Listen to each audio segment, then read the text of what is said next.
দর্শক, আসসালামু আলাইকুম।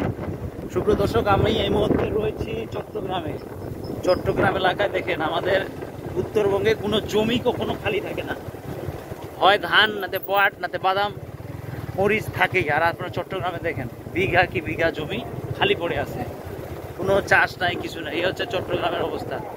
আর এই জন্যই আমাদের উত্তরের সমস্ত চাল এদিকে আসে, কারণ তাদের ধানই চাষ হয় না, সমস্ত জমি খালি। আজকে শুক্রবার, আমি ঘুরতেছি দর্শক, আমরা পটিয়া এলাকায় আছি। দেখেন একদম জমিগুলো পড়ে আছে।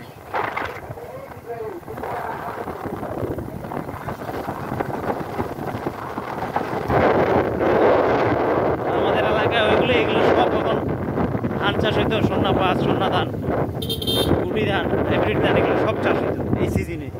বা চিনিগুড়া ধান আমরা দেখছি। আসুন, আপনাদেরকেও দেখানোর চেষ্টা করব ভিডিওর মাধ্যমে।